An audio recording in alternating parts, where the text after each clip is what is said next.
Hey guys, so I felt it was overdue for me to have another podcast. And with that being said, another topic that's maybe not so easy of a pill for many to swallow. The topic that I have chosen today is of the ego. What is the ego? What does it mean to you and how does it make you feel? So many people in this life question the ego. They say that they must kill the ego in order for them to fully thrive and be of their highest self. But is that true? Do you really think that we have to kill a part of ourselves in order to fully love ourselves? Where did this preconditioning come from?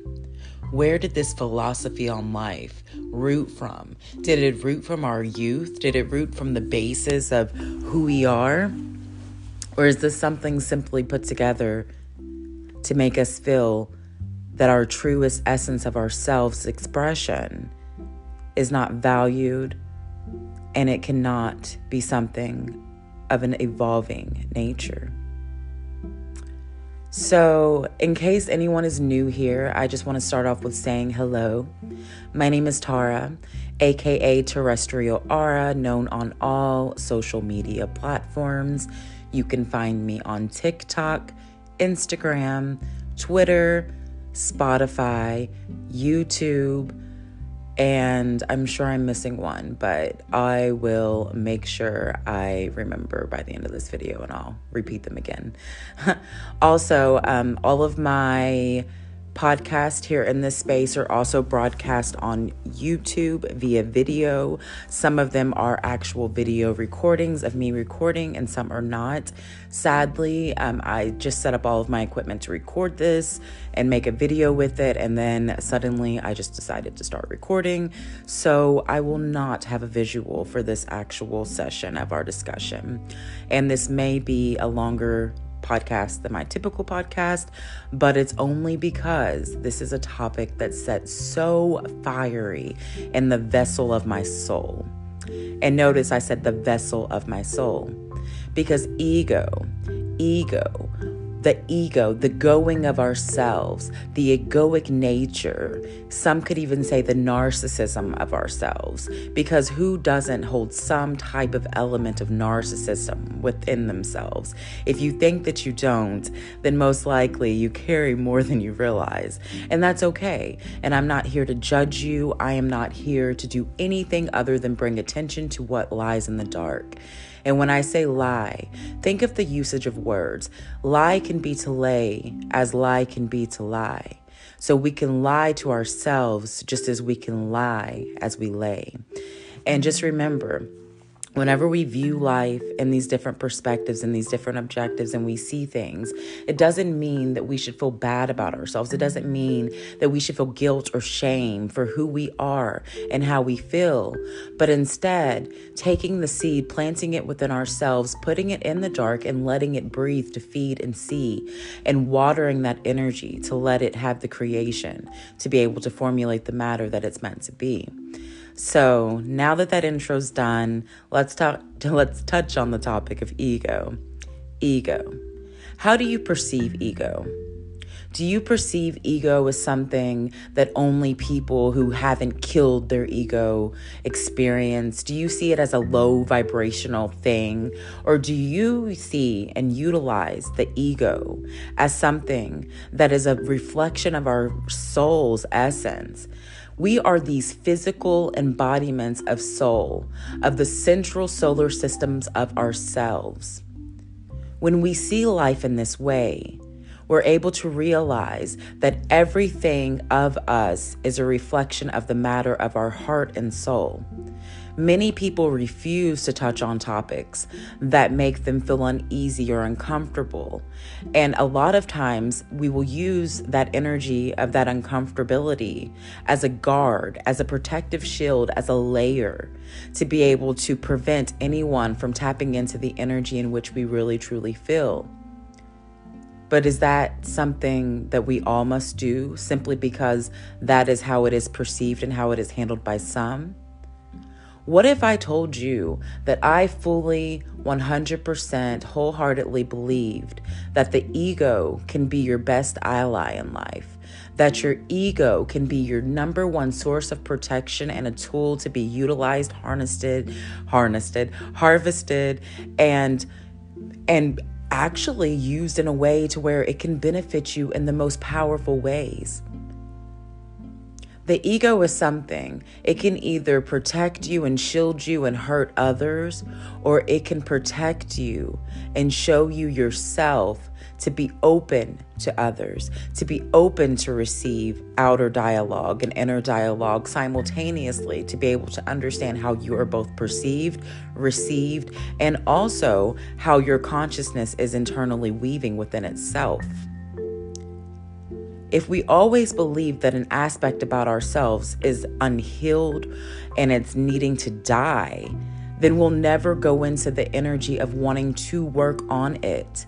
As I mentioned in my last podcast, I do not believe that healing is a linear thing. Not even a smidget of me believes that healing is linear. But I do think that and feel that healing is a progressive matter in the consciousness in which we form. So if we choose to continuously acknowledge ourselves in all aspects of ourselves, and we're able to see what we're doing, how we're affecting others, and how we're affecting ourselves, we are in a continuous, gradual healing process of ourselves. And the ultimate healing, maybe that's just escaping this earth. Maybe that's what so many people feel when they say they must kill their ego. To kill your ego, in my opinion, would be literally to say, okay, I'm sacrificing this physical form because I choose to want to go back into the ethereum, to the realm of non-physical, whatever you call it. And to me, I came here to actually experience life on earth. I came here to be a physical embodiment of my soul and that expression, to be able to put that energy out to the world as my prime and core objective. If only I could use words, guys. But yeah, so whenever we're constantly looking to kill these aspects of ourselves, the personification of our actual nature of ourselves, in what way is that expanding ourselves? In what way is that setting with ourselves and silencing our mind and actually acknowledging the fact that we are the embodiment of our souls, but our souls cannot be expressed because they are not of a physical form other than the representation in which we provide for them? So if you're looking at an ego as something outside of yourself, something separated from the energy of you, then that's probably a big part of where your vision and your perception is a bit skewed. It's not that I'm saying anyone's wrong, but when people viciously attack people or themselves and say that their ego is this or their ego is that, what are they doing other than acknowledging weaknesses and accepting them and blaming them on something outside of them that was never outside of them at all, but it was actually always within? The ego is not a separation of you. The ego is a part of you. It is your counterpart. And whenever you can acknowledge, accept it, and realize these things, realize the importance of the symbolism of yourself, because the ego is that symbolism of your inner self, then you can start to project your inner self instead of hiding in the shadows of something that so many people fear, the ego. I personally love my ego. I think that my ego is the most beautiful, evolving thing about me because it is my physical expression. Without an ego, I would not have the drive to be on here right now with this podcast. Without my ego, I would not have had the drive to start a TikTok. Without my ego, I would not have had the drive to have an Instagram, a Twitter, a Spotify, any of this. Because my ego drives me. And in that song, my ego is my imaginary friend. It was with me when I don't even know all the words, guys, but that's the thing. Your ego can be your best friend. Your ego should be your best friend because your ego is the only competition that you should ever have. How can you outdo the energy that you were yesterday? How can you be the best version of yourself daily? What can you do to identify with yourself so fully to where you accept all parts of you without feeling a sense of lack or feeling a sense of need to kill off a part of you that is a part of you that is being projected from the reflection of your inner perspective of your life, of your way of seeing, of your way of believing, of your way of being? Whenever we constantly run from ourselves, we're constantly in a rat race. And there's so many people that are running from themselves and they're hiding from others because of fear based off of the reality in which they've been instructed to believe, and they've constructed it as their own reality. But the thing is, whenever we take down the walls and we actually speak to our ego and we acknowledge our ego and we show it that we love it, that we care for it, that we feel it, your ego can be your best ally. It can be the reason that motivates you to do something that's not so easy to do. It can either control you or you can control it. So I ask you today, as this podcast nears an end, is your ego controlling you or are you controlling it? Or do you feel that it has no place in existence? Do you feel that it has no reason of a matter of its form? Do you feel it must die? I love to know your thoughts. So I ask, if you're viewing this on YouTube, if you share in the comments how you perceive your ego and what it means to you. And I ask, if you don't have access to comment to this video, I ask you just to go within yourself. It's that simple. Ask yourself, what is the ego to you? What does it mean? How does it feel? And how do you perceive it? Is it your number one enemy or is it your number one ally? Or is it something that you don't even think about? Are you someone who doesn't perceive that they even have an ego? And what would that look like to you if you don't feel that you have an ego? What is your expression of yourself? If we are in a physical embodiment of ourselves where the soul lies, does the soul lay or does it lie? Only you know that answer, because only you are you. We may be a broadened perspective of a billion different points of views here on earth, making the matter of the whole.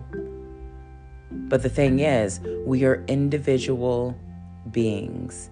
We are individual perspectives of that whole. So with that being said, your point of view matters. And your perspective is meant to be exactly as it is. But do you choose to evolve, heal, nurture, and love your ego? Or do you choose to ignore it, suppress it, and hide it? I ask you to ask yourself, and I thank you for being here with me in this space. I also ask that if you enjoy my content, that you please like, share, and subscribe. And make sure you're following me on all of my other social media platforms, which I'm going to try to do this run through. Let's see, guys. Spotify, Twitter, TikTok, Instagram, and if I'm missing one, I really just don't know what it is right now. So clearly, you should just follow me there and just receive that telepathic message. But I mean, unless you're not telepathic, which we'll touch on another time, because I feel that everyone is telepathic.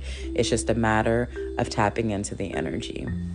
All right, guys. So that concludes this message. Also, if you would like to book services with me, reach out to me on any of my social media platforms. And also on some, I do have links in bio, or a link in my bios. So you can just directly click and schedule. But all right, I love you so much. Thank you for being here. And we will meet again soon. I vow to compete with my own ego, I guess I could say, and continuously put these videos, these recordings, these audios out once a week to be able to provide these beautiful podcasts to you from me. And I really thank you, and I value you being here. So I guess that concludes this message for now. And until we meet again, my beautiful soul family, take care of yourselves and know that you are absolutely fully loved. And I hope that you feel that love for yourself too. Bye for now.